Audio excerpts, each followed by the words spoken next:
प्यारी साध संगत जी, बड़े प्यार से कहना जी, धन निरंकार जी। महापुरुषों, एक महिला जो रोज़ सत्संग जाती थी और घर से ही एक कंपनी के लिए काम करती थी। एक दिन रात का समय था और उस महिला को एलर्जी हो गई। घर पर देखने पर कोई दवाई भी नहीं मिली और केमिस्ट की दुकान घर के पास ही थी, लेकिन बाहर बहुत बारिश हो रही थी और आज ड्राइवर भी नहीं आया था। तो महापुरुषों, दुकान वो पैदल भी जा सकती थी, लेकिन बारिश की वजह से उस महिला ने रिक्शे पर जाना ठीक समझा।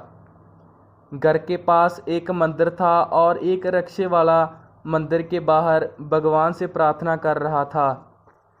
उस महिला ने रिक्शे वाले से पूछा, भैया केमिस्ट की दुकान तक चलोगे?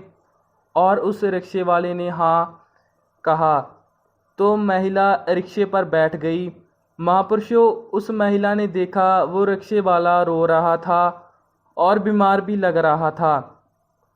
तो उस महिला ने पूछा, भैया क्या बात है, आप रो क्यों रहे हैं और बीमार भी लग रहे हैं? तो महापुरुषों, उस रिक्शे वाले ने कहा, मैडम बारिश की वजह से 3 दिन से मुझे कोई सवारी नहीं मिली है और मैंने कुछ खाया भी नहीं है। मैं भगवान से प्रार्थना कर रहा था कि मुझे आज सवारी मिल जाए और मैं कुछ खा भी लूँगा।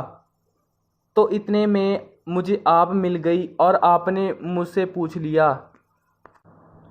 तो महापुरुषों, इतने में केमिस्ट की दुकान आ गई और महिला ने रिक्शे वाले को केमिस्ट की दुकान पर रिक्शा रोकने के लिए कहा और वो दुकान से एलर्जी की दवाई ले आई और उसने रिक्शे वाले के लिए भी दवाई ले ली थी। पास में महापुरुषों एक हलवाई की दुकान थी, वहाँ से उसने रिक्शे वाले के लिए छोले भटूरे ले लिए। ये सब लेकर वो महिला रिक्शे में आकर बैठ गई और रिक्शे वाले को वापस चलने को कहा। जब वो उस मंदिर के पास पहुँच गए यहाँ से वो चले थे, तो महिला ने वहाँ रिक्शे वाले को रुकने के लिए कहा।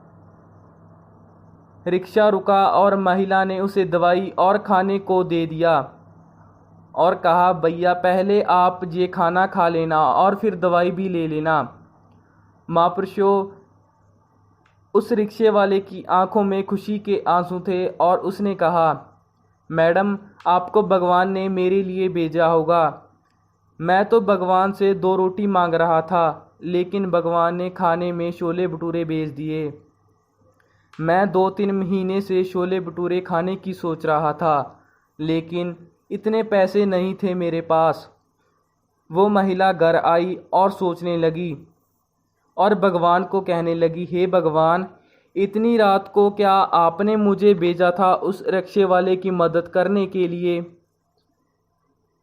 उसके अंदर मन से आवाज़ आई, हाँ। महापुरुषों, वो महिला सोचने लगी, हलवाई की दुकान पर इतना कुछ था, मिठाई भी थी और महापुरुषों खाने की प्लेट भी थी, लेकिन मैंने छोले भटूरे ही क्यों लिए? शायद उसकी सच्ची अरदास भगवान ने सुन ली और उसका छोले भटूरे खाने का मन था, तो मैंने छोले भटूरे ही खरीदे। महापुरुषों, अगर हम सच्चे मन से अरदास करते हैं, सतगुरु किसी न किसी को हमारी मदद के लिए ज़रूर भेजते हैं। जैसे उस महिला को भेजा, उसका ड्राइवर भी आज नहीं आया था और भगवान ने उसे एलर्जी करी, जिससे वो दवाई लेने गई। तो इसी तरह महापुरुषों उस रिक्शे वाले की सहायता भी हो गई।